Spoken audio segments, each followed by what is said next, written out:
اعوذ باللہ من الشیطان الرجیم، بسم اللہ الرحمن الرحیم۔ سورۃ انفطار، آیا 11 کرامن کاتبین، معزز لکھنے والے۔ اللہ تعالیٰ نے معزز فرشتے انسان پر مقرر کر رکھے ہیں۔ بزرگ فرشتوں کا لحاظ کر کے برائی سے شرماؤ، یہ تمہارے اعمال لکھ رہے ہیں۔ آپ صلی اللہ علیہ وسلم فرماتے ہیں، اللہ تعالیٰ کے یہ بزرگ فرشتے تم سے جنابت اور پخانہ کی حالت کے سوا کسی وقت الگ نہیں ہوتے۔ تم ان کا احترام کرو، غسل کے وقت بھی پردہ کر لیا کرو، یا دیوار سے اٹھ ہی صحیح، یہ بھی نہ ہو تو اپنے کسی ساتھی کو ساتھ کھڑا کر لیا کرو، وہی پردہ ہو جائے۔ یعلمون ما تفعلون، وہ جانتے ہیں جو کچھ تم کرتے ہو۔ نگران فرشتے وہ سب جانتے ہیں جو انسان کرتا ہے۔ اللہ تعالیٰ نے یہ شعور دلایا ہے کہ یہ ریکارڈ تو بن رہا ہے، اب محتاط رہنے کی ضرورت ہے۔ سورۃ انفطار، آیا 13۔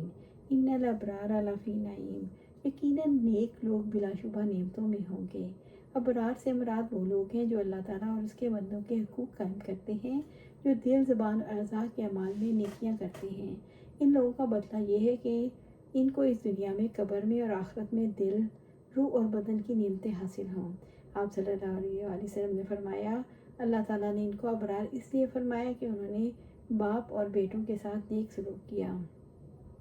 سورۃ انفطار، آیا 14۔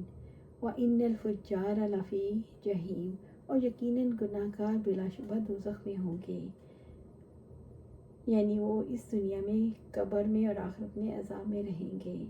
اللہم اجرنا من النار۔ یصلونہا یوم الدین، جزا کے دن وہ اس میں داخل ہوں گے۔ وہ جزا کے دن اپنے اعمال کی وجہ سے دوزخ میں جائیں گے، اس دن انہیں شدید عذاب دیا جائے گا۔ وما ہم عنہا بغائبین، سورۃ انفطار، آیا 16۔ اور وہ اس سے ہرگز غائب ہونے والے نہیں ہوں گے۔ غائب نہ ہونے سے مراد ہے وہ اس میں ہمیشہ رہیں گے، نہ اسے بھاگ کر کہیں اور جگہ پناہ لے سکیں گے۔ ان کے عذاب میں ایک سیکنڈ کے لیے بھی تخفیف نہ ہوگی، نہ انہیں موت آئے گی اور نہ آرام کی زندگی ملے گی۔ وما ادراک ما یوم الدین، سورۃ انفطار، آیا 17۔ اور تم کیا جانو جزا کا دن کیا ہے۔ وما ادراک ما یوم الدین، یعنی آپ خواہ کتنا ہی غور و فکر کریں، اس دن کی ہولناکیوں کی کیفیت کو پوری طرح نہیں سمجھ سکتے۔ بس اس دن کا ادراک حاصل کرنا تمہارے بس کی بات نہیں۔ بس یہ جان لو کہ اس دن کوئی رشتہ داری کام نہیں آئے گی، ہر ایک کو اپنی پڑی ہوگی، کوئی اللہ تعالیٰ کے اذن کے بغیر کسی کی سفارش نہیں کر سکے گا۔ سورۃ انفطار، آیا 18۔ ثم ما ادراک ما یوم الدین، پھر تم کیا جانو جزا کا دن کیا ہے۔ یہ سوال دوبارہ اس لیے کیا گیا کہ اس دن سخت دن ہوگا جو انسانوں کو حیران و ششدر کر دے گا۔ یہ سوال جزا کے دن کی اہمیت کا احساس دلانے کے لیے ہے۔ سورۃ انفطار، آیا 19۔ یوم، جس دن، جزا کا دن کیسا ہوگا۔ لا تملک نفس للنفس شیئا، کسی جان کو کسی جان کے لیے کوئی اختیار نہ ہوگا، جب کسی کو کسی کے لیے کچھ کرنے کا اختیار نہ ہوگا۔ والامر یومئذ للہ، اور اس دن حکم صرف اللہ ہی کا ہوگا، فیصلے کے تمام اختیارات اللہ کے ہاتھ میں ہوں گے۔ رب العزت نے فرمایا، مالک یوم الدین، بدلے کے دن کا مالک۔ قیامت کے دن صرف رب العزت کا ہوگا، کوئی کسی کے کوئی کام نہ آ سکے گا۔ اس بات کو قرآن حکیم میں مختلف مقامات پر واضح کیا گیا۔ جس دن سب لوگ صاف ظاہر ہوں گے، اللہ تعالیٰ ان سے ان کی کوئی چیز پوشیدہ نہ ہوگی۔ آج بادشاہت کس کے لیے ہے؟ اللہ تعالیٰ کے لیے ہے، جو اکیلا ہے، بہت دبدبے والا۔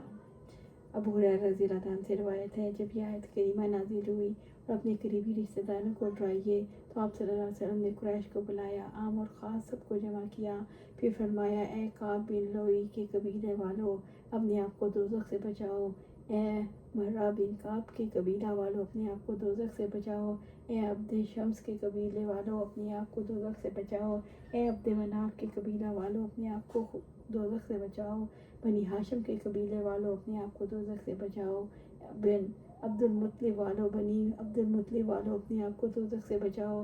اے فاطمہ رضی اللہ تعالیٰ عنہا، اپنے آپ کو دوزخ سے بچا، کیونکہ میں تمہارے لیے اللہ کے تعالیٰ سے کسی چیز کا اختیار نہیں رکھتا سوائے اس کے کہ میں تمہاری رشتہ دار ہوں، اور بصیت رشتہ داری کی میں تم سے صلہ رحمی کرتا رہوں۔ دنیا میں کئی طرح کے لوگوں کا دوسروں پر حکم چلتا ہے،